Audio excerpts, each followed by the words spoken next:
외국인이 징그럽게 팝니다. 지금도 엄청 파네요. 특히 거래소 쪽으로요.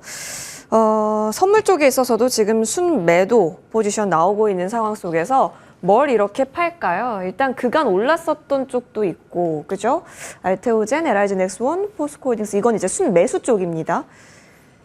이거는 사는데, 그러니까 이건 지금 가고 있는 거잖아요. 그럼 파는 쪽을 보면요. 사실상 전기전자, 그리고 제조, 운수창고 등 흐름 나옵니다. 오늘 하락 기여도 순으로 봐도 그래요. 그간에 갔었던 것들 있잖아요. 거의 지금은 계속 꺾여 있는 분위기입니다. 뭐 밸류업 쪽도 그렇고요. 현대차 또한 받침을 해주지 못하고 있습니다.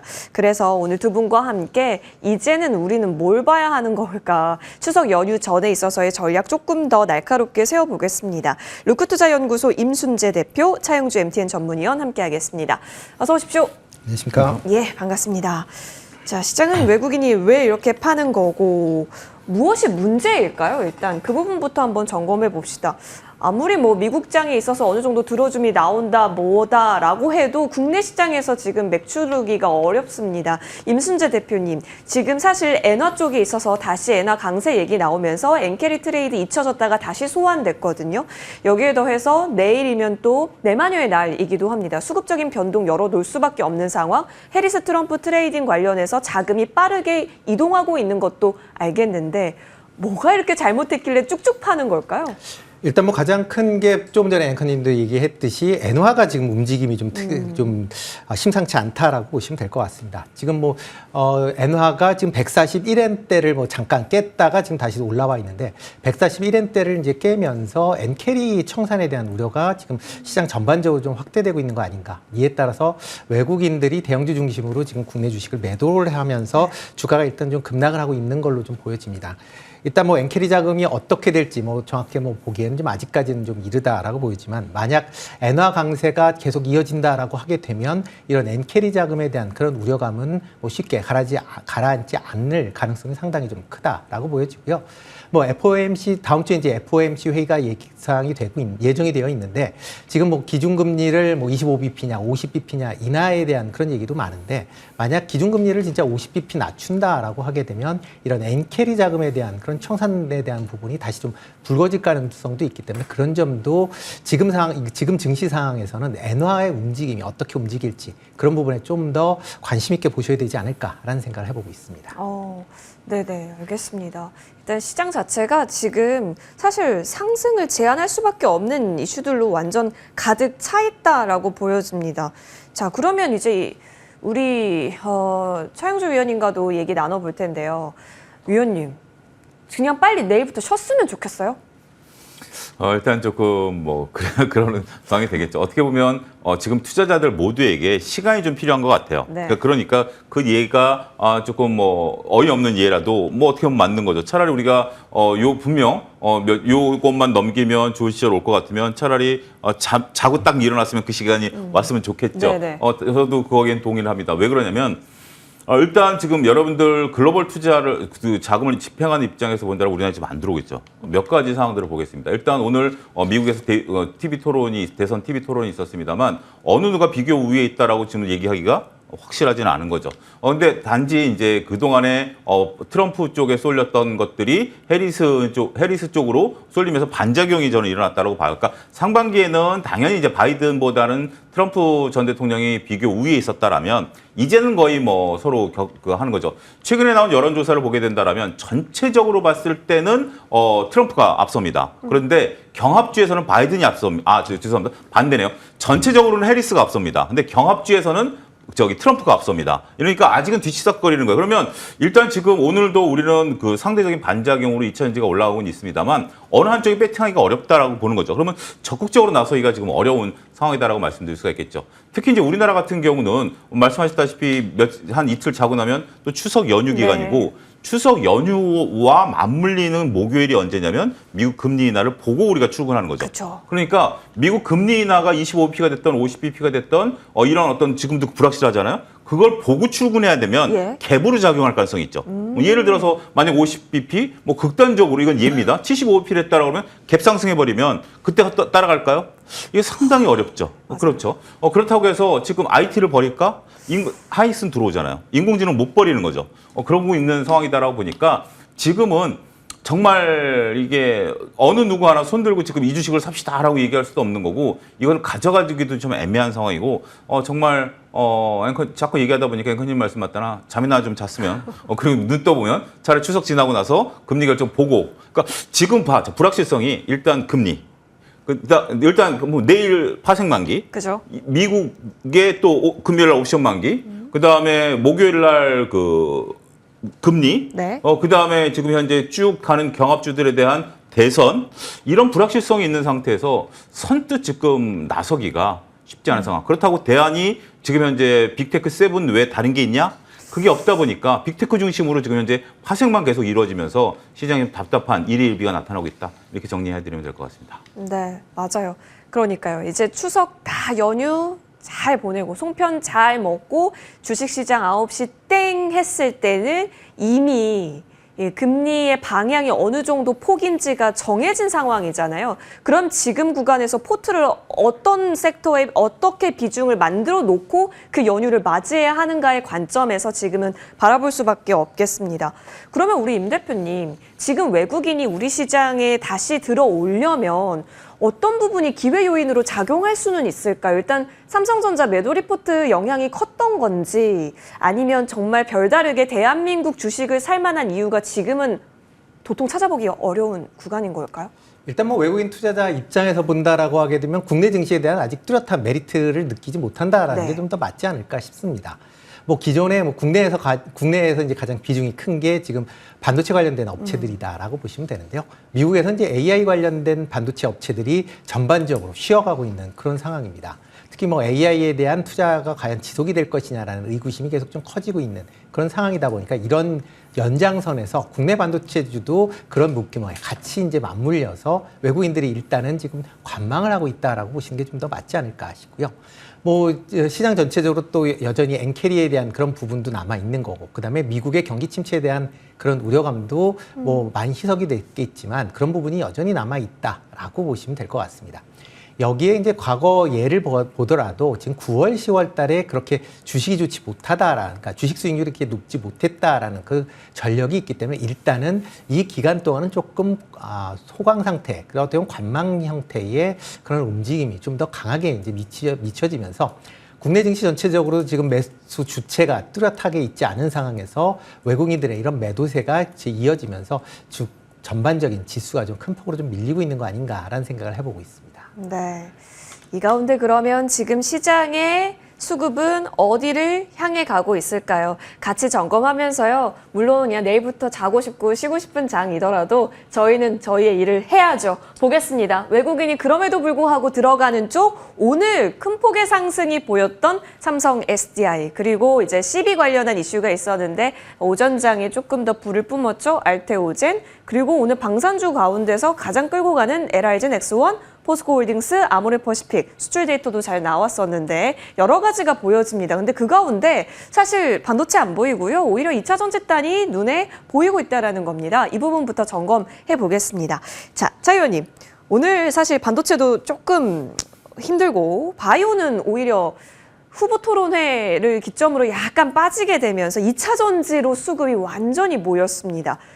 해리스의 입김 관점일까요? 아니면 기존대로 빈집 관점일까요? 그렇게 겹친 것 같습니다. 제가 이제 SDI를 말씀드린 이후에 이번 주에는 조금 리스크 관리 차원에서 말씀 좀 드려오지 않았습니까?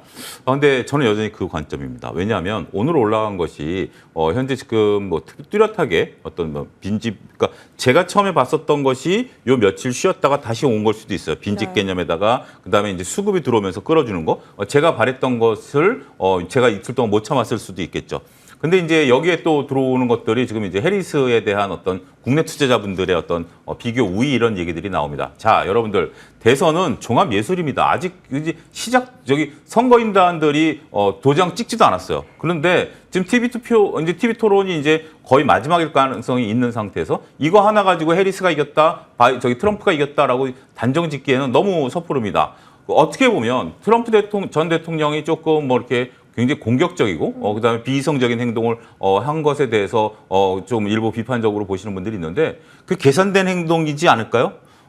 미국 대통령 선거면 아무리 천하에 우리가 뭐 이러저런 트럼프라 하더라도 돌발 행동을 했을까요? 저는 그렇게 생각하지 않습니다. 다 계산된 행동이고요. 다 계산된 내용들을 가지고 과연 우리 선거라는 건 그래요. 흑백 논리입니다. 선거는 저 사람 아니면 둘 중에 하나예요. 중도란 게 없습니다. 그러면 이해득실을 따져서 버릴 건 버리고 취할 건 취한다라는 거죠. 저는 그 개념으로 보니까 아직까지는 우리가 결론을 섣불리 내리지 말자라는 거예요. 과거 우리가 트럼프 대통령이 당선됐을 때도 국내 여론에서는 무조건 트럼프는 떨어진다라고 했는데 결국 트럼프가 당선된 거 아니겠습니까? 그런 것처럼 미국 사람들의 어떤 심리 이런 것들에 대한 어떤 미국 기사를 보면 아직까지는 팽팽해요. 그렇게 보면. 근데 어쨌든 지금 이제, 2차전지가 올라가는 이유는 저는 그렇게 봅니다. 일단 상반기 때 앞서 언급드렸던 트럼프 쪽에 우리가 조금 베팅을 했었다라면 따라서 2차전지가 상대적으로 피해를 볼 것이다라는 부분들이 캐진과 맞물려서 더 밀어냈었다라면 야, 이제는 해볼 만한데 해리스가 트럼프를 따라잡을 수 있을 것 같네? 그럼 베팅해볼 만하는 거죠. 이제 베팅의 영역이죠. 거기에 그동안 이제 공매도 환매가 다행히 끝난 상태에서 수급이 들어오는 거기 때문에 오늘 슈팅이 나온다라는 개념인데 글쎄요, 일단 요게 추세적으로 이어질지는 조금 더 지켜봐야 될 것 같습니다. 저는 약간은 그동안에 지난주까지 공격적이었다가 이번 주 보수적으로 바뀌었는데 다시 아직까지는 저는 보수적 관점 유지하도록 하겠습니다. 보수적 관점으로요? 오늘이 그러면 일시적일 수도 있다라는 관점 하에서 보시는 그렇죠. 일단 지금 있겠네요. 오늘 우리가 장중에 오전에 네. 이제 TV 토론 우리 생중계를 그렇죠. 보지 않았습니까? 그러면 이제 내일 이제 미국도 이제 밤이니까 내일 이제 관련 기사들이 쏟아질 거라고요. 네. 그걸 이제 어떻게 보면 미국 현지의 느낌이죠. 지금은 아직까지는 이제 국내를 시청하신 많은 이제 경제 전문가분들의 느낌이고 미국의 느낌이 이제 오늘 밤에 나올 거죠. 그런 부분들을 보고 나면 저는 뭐 나쁜 건 아니에요. 왜냐하면 싸워볼만 하면 배팅해볼만 하는 거니까 그건 나쁘다라고 볼 수는 없습니다. 기존에는 야 완전히 패배였다가 이제 싸워볼만 한 거 아니겠습니까? 그래서 하긴 하는데 길게 가져가기에는 조금 여러 가지 요소를 조금 봐야 되지 않을까 싶기도 합니다. 알겠습니다. 이 가운데 해리스 당선 시 과연 진짜 이쪽 2차 전지주가 본격 수혜는 맞을까? 임 대표님 사실 러스트벨트 표심 때문인지 몰라도 해리스 부통령이 전기차 의무화 정책 지지하지 않는다라는 발언도 있었었잖아요. 그래도 가는 노선은 변함없고 해리스 트레이드의 가장 중심은 맞아요? 일단 뭐 국내에서 생각하는 가장 중심이다라고 보시는 게 맞지 않을까 싶습니다. 물론 이제 해리스 후보가 이제 당선이 된다라고 하게 되면 친환경 관련된 부분, 특히 뭐 IRA 관련돼서 아마 관련된 종목들에 대한 수혜가 이어질 수 있다라고 보여진다라고 보시면 될 것 같습니다. 특히 이제 올 상반기에 조금 전에 차 의원님도 말씀하셨듯이 트럼프 쪽에 이제 우세로 인해서 상대적으로 2차 전지 관련된 종목들의 낙폭이 상대적으로 컸다라고 보시면 될 것 같고요. 그런 이제 낙폭이 좀 과대했다라는 측면에서 일단 저가 매수가 유입이 되고 있다라고 보시면 되겠습니다. 다만 이제 현재도 IRA 법안이 시행이 안 돼서 전기차가 안 팔리는 게 아니거든요. IRA 법안이 시행이 되고 있음에도 불구하고 전기차가 지금 안 팔리고 있다라고 보시면 될 것 같고요. 지금 해리스 후보가 된다라고 하면 IRA 법이 지속이 되겠지만 그렇다고 전기차의 판매가 획기적으로 증가할 것이냐라고 보면 그거는 뚜껑을 열어봐야 할 수 있다라고 보시면 될 것 같습니다. 지금 미국 내에서도 특히 이제 전기차 같은 경우에는 지금 내연기관차에 보다 부품이 한 3분의 1 정도 부품이 줄어들게 됩니다. 그렇다라고 하게 되면 지금 러스트벨트 내에 있는 자동차 관련된 노조들이 전기차의 전환을 과연 반가워할 것이냐? 아니거든요. 그런 관점에서 해리스도 일단 전기차에 대한 전면적인 그런 확대에 대해서는 일단 선을 긋고 있다라고 보시면 될 것 같고요. 그렇다라고 하게 되면 전기차의 판매는 어떻게 될지 향후에 좀 더 지켜보시고 그 연속성이 있는지 여부는 그 이후에 확인을 해보셔도 늦지 않을 것이다라는 생각을 해보고 있습니다. 그리고 이 공약 관련해서는 이렇게 좀 보셔야 될 것 같아요. 지금은 우리가 지금 현재는 공약이잖아요. 네. 공약이 나중에 한 번이 당선이 되고 이게 정책으로 가야 되는데 지금 공약 입장에서 본다라면 굉장히 표심을 얻기 위한 어떻게 보면 포퓰리즘적인 이 포퓰리즘이라는 것이 표심을 얻기 위한 그런 부분들 우리나라 선거에서도 그런 것들이 나타나는 게 아니고 이건 뭐 선거가 나타나는 거기 때문에 여기에 너무 저는 임순재 대표님 말씀처럼 방점을 찍어서는 안 된다는 거죠. 이것이 곧 수익이다라는 것이 아니라 지금 투표권을 갖고 있는 분들 그 대신 이제 한 가지 우리가 기대할 수 있는 것은 최소한 해리스가 되면 IRA법을 안 주는 건 없을 것이다. 그러니까 지금 우리가 공장을 막 짓고 있잖아. 돈은 받을 것이다. 판매는 소비자들이 하는 거고 돈은 받을 것이다라는 것이 상대적으로 트럼프보다는 비교 우위에 있는 분명한 정책이 아니겠나 싶기도 합니다. 그렇겠네요. 상대적인 거니까요. 알겠습니다. 다만 이제 또 해리스에서 트럼프로 기우게 된다면 변동은 또 열려질 수 있는 부분인지라 같이 살펴봐야 될 것 같아요. 알겠습니다. 지금은 이제 박빙인 구간에서 오늘은 해리스 쪽으로 수급이 들어왔다라는 점. 그러면 이제 이쪽으로 가볼까요? 2차 전지보다 바이오 걱정하시는 분들도 많으실 겁니다. 바이오는 사실 어떻게 보면 사실 중심을 되게 잘 잡고 있었다라고 생각했거든요. 차 의원님, 근데 오늘은 그간 쭉 갈 수는 없지. 잠시 해리스 트레이드에게 우리의 마당을 내어주고 우리는 오늘은 쉴래. 이 관점이에요. 예, 그렇습니다. 그러니까 우리가 이렇게 보죠. 지금은 우리가 극단적으로 지금 우리가 2차 전지를 얘기하는 관점에서 본다라면 지금 이거는 2차 전지에 대한 어떤 특히 이제 판매도 걱정이지만 IRA 보조금을 누가 드느냐에 따라서 주냐 안 주냐에 되는 거죠. 못 받으면 정말 생명의 위태를 두는 거죠. 근데 해리스가 되던 트럼프가 되던 변하지 않을 업종 딱 두 가지를 저는 고민해 봤습니다. 두 가지가 좀 발견했습니다. 첫 번째 뭐다? 인공지능.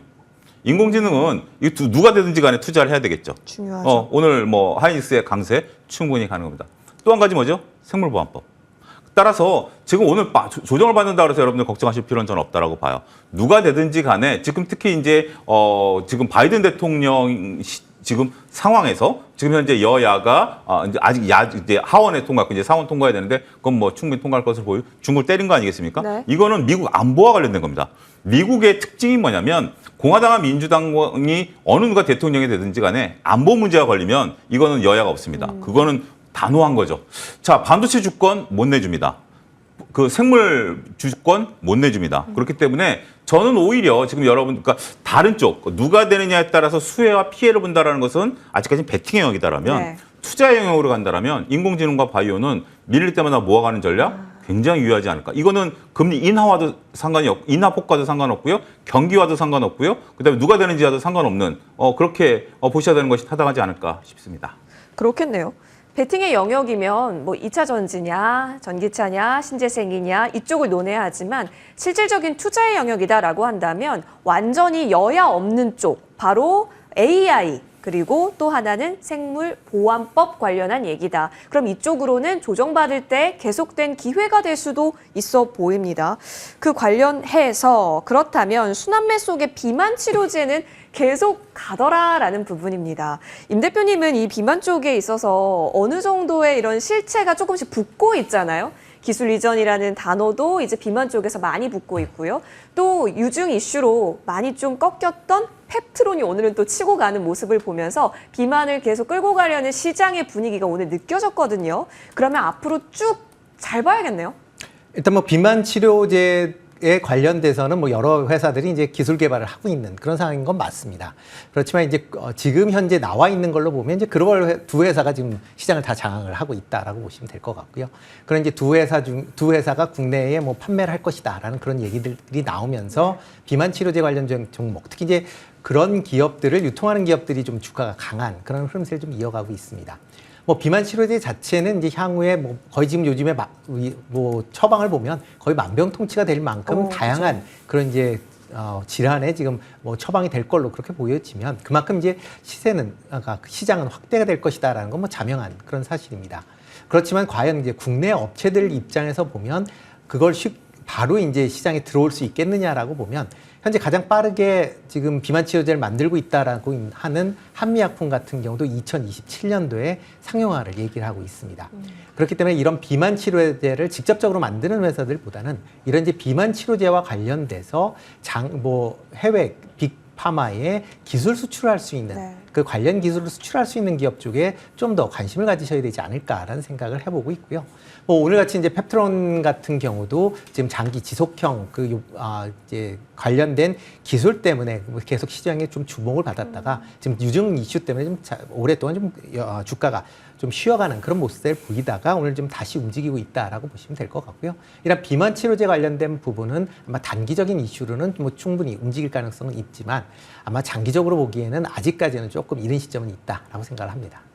단기 호흡 성격으로 한번 보자라는 관점 좋습니다. 인벤티지랩 오늘도 플러스권 나타나고 있고요. 이전에 상한가 갔었던 대봉 LS도 고가권에서 잠시 쉬어가는 흐름인데요. 추세가 굉장히 나타나고 있습니다. 다만 단기적으로 제한을 주셨다라는 점 저희 체크해 보겠습니다. 자, 그럼 이제 이쪽으로 넘어가 보죠. 이제는 걱정 구간으로 넘어가 보겠습니다. 거래대금 상위에 삼성전자 올라와 있고요. SK하이닉스 같이 보여주고 있습니다. 유한양행도 같이 보이네요. 12만 원 선 지지는 좀 확인한 것으로 보여주고 기관 순매수를 보니까 SK하이닉스는 담습니다. 삼성전자 이름 있나요? 보이지는 않네요. 차별적이에요. 지금 굉장해요. 그리고 마치 그거 같아요. 마라탕이 맛있다고 하면 여기저기 마라탕 먹어야 되잖아요. 삼성전자 목표 주가 내리니까 갑자기 여기저기 목표 주가 내리는 일관된 얘기가 나오고 있습니다. 차 의원님, 근데 진짜 너무 신기한 게 다 같이 목표 주가 가보지도 않았던 자리까지 올렸었던 때가 있었잖아요. 근데 지금은 다 같이 내리고 있어요. 이거는 업황이 뭐 변한 것도 아니라고 지극히 들었는데 갑자기 이익 개선이 줄어들 수 있다라는 논리가 나왔습니다. 우리는 현명하게 어떻게 판단해야 되는 거예요? 일단 뭐 그들을 위한 변명을 하면 애널리스트들을 위한 변명을 하면 애널리스트들이 잘 본 게 있고 약간 오버한 게 있어요. 섞였어요. 잘 본 거는 2분기 실적이 잘 나왔기 때문에 3분기도 실적이 잘 나올 거로 봤습니다. 그 3분기 실적이 잘 나온 거 플러스 알파 HBM3에 대한 콜테스트 통과까지 보면서 10만 원을 넘겨서 본 거죠. 그게 이제 얼마 전까지만 해도 삼성전자의 논리였었죠.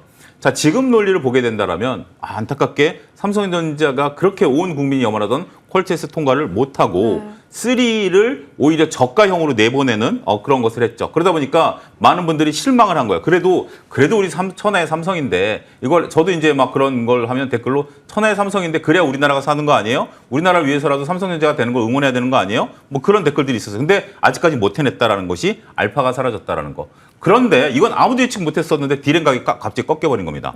디램 가격이 확 꺾여버리다 보니까 2분기 실적이 좋았는데 3분기 실적에 대한 기대감이 달라진 거죠. 자, 저는 애널리스트 분들이 잘못 봤다라든지 애널리스트 분들이 너무 시세를 쫓아간다라고 보는 거에 대해서는 100% 동의하지는 않습니다. 우리가 예측했었던 퀄테스트 기대감이 많았던 것을 삼성전자가 못 해준 게 좀 안타깝고요. 이건 투자자 입장에서 기업을 믿었는데 기업이 못한 거니까 누구 잘잘못이 아니라 이거는 냉정하게 판단해야 되겠죠. 두 번째는 디램 가격의 디램 가격이 떨어질 거에 대해서도 예측 불가능의 영역이죠. 그걸 알았다라면 어느 누가 비쌀 때 2분기 때 디램을 사왔겠습니까? 그거는 애널리스트가 아니라 기업들이 아는 거거든요. 기업들이 안다라면 조금 기다렸다 사가지 왜 그때 살까요?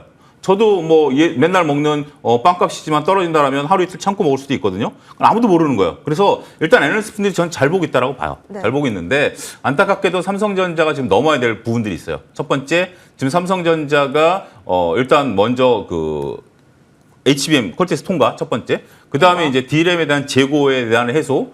그 다음에 새로운 먹거리를 개발하는 뭔가 있어야 돼요. 지금 현재 삼성전자가 엊그제 여러분들 지금 용인 쪽에 그쪽에 지금 새로 짓고 있는 것을 원래는 파운드리 공장으로 지으려고 했다가 이번에 D램으로 얼마 전에 확정을 했거든요. HBM 쪽으로 만들겠다라고. 그게 저는 향후 삼성전자의 어떤 큰 흐름을 가르는 또 하나의 계기가 되지 않을까 싶습니다. 왜 그러냐면 지금 삼성전자는 TSMC를 따라잡기 위해서 파운드리에 공을 들여야 되는데 다시 D램으로 돌아왔거든요. 이런 부분들을 보면 삼성전자 좋은 건 알겠어요. 근데 제가 과거 네카오로 얘기했던 거를 지금 삼성전자한테 저는 혼자 속으로 대묻고 있습니다. 앞으로 뭘로 먹고 살래? 지금 잘하고 있는 건 알겠지만 천수답처럼 D램 가격이 움직일 때마다 주가가 움직인다? 그거 언제 벗어날래?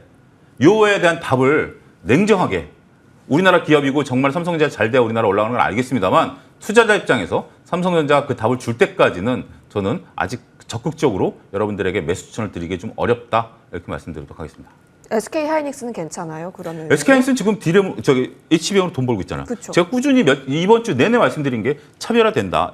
모아가자라고 말씀드렸던 거 아니겠습니까? 네. 저들은 지금 저걸 벌고 있고 더군다나 지금 삼성전자는 HBM3 2 퀄테스트 통과를 하고 있지만 현재 하이닉스는 HBM4 테스트 단계에 있다라는 부분들을 보게 된다면 정말 한쪽은 계속 뛰어가고 있는데 아직까지 따라가오는 부분들이 미흡하다는 면에 있어서는 우리가 이렇게 봐야죠. 삼성전자가 갖고 있는 그 위상, 투자자로서는 그런 거 다 그냥 하나의 동일한 기업으로 보게 된다라면 조금 냉정해질 수 있지 않을까 싶기도 합니다. 네.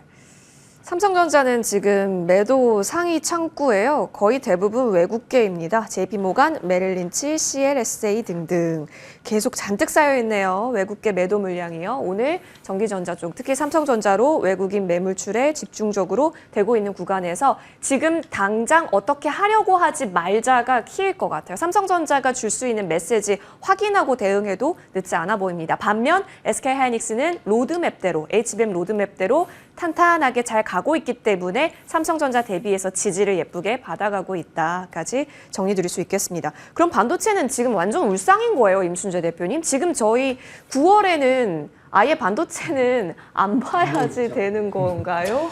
일단은 뭐 좀 전에 이제 말씀을 잘 해주셨네요. 일단 예. 비행 관련된 부분에 대한 가격 인하에 대한 뭐 우려는 뭐 분명히 있습니다. 그렇지만 이 가격 극대를 본다라고 하게 되면 작년 말에 비해서는 여전히 높은 수준이거든요. 그렇다라고 하게 되면 삼성전자의 실적이 물론 조금 감소할 수는 있지만 그렇게 시장에서 예상했던 것만큼 크게 감소할 것이냐라고 하게 되면 좀 퀘스천입니다. 특히 지금 가격 자체는 스팟 가격이거든요. 그러니까 이렇게 삼성전자나 SK하이닉스 같은 경우는 대부분 고정거래 가격을 하기 때문에 이게 그렇게 바뀌었겠느냐라고 하게 되면 여전히 조금 물음표가 달릴 수 있다라는 점도 같이 보시면 좋을 것 같고요. 뭐 삼성전자 관련돼서 뭐 여전히 그 이제 우려는 특히 이제 HBM과 관련된 그런 이제 우려가 시장에서 여전히 남아 있다라는 게 주가를 좀 억누르는 그런 이제 요소로 작용을 하고 있는 그런 상황입니다. 그렇지만 HBM 관련돼서는 아마 퀄테스트가 아마 3분기 아니면 4분기, 늦어도 4분기에는 아마 통과할 가능성은 상당히 좀 높다라고 보여지고요. 특히 뭐 대만의 뭐 대표적인 트랜스포스 같은 경우에는 일단 HBM3에 대해서는 통과를 했다라는 형태의 그렇게 네. 이제 발언을 그러니까 기사가 나올 만큼 뭐 국내하고는 약간 좀 결이 다른 그런 이제 모습을 좀 보이고 있다라는 점에서 과연 삼성전자가 지금 과연 주가가 본다라고 하게 되면 과연 이게 적정할 것이냐라고 보면 그 확실히 좀 평가 수준으로 보면 저평가되어 있는 게 맞다라고 보여집니다. 다만 시장 흐름으로 봐서 당장 전환을 한다라기보다는 조금 더 지금 수준에서 횡보를 할 가능성이 좀 있다라고 보여지고요. 이런 횡보 상황이 지난다라고 하게 되면 특히 뭐 4분기가 지나가면서 아마 주가는 좀 더 지금보다는 탄력적으로 움직이지 않을까라는 기대를 해보고 있습니다. 횡보가 지금은 베스트 시나리오일 수 있겠습니다. 이 가운데 기관 순매수 탑10에요. CS 윈드 나와 있습니다.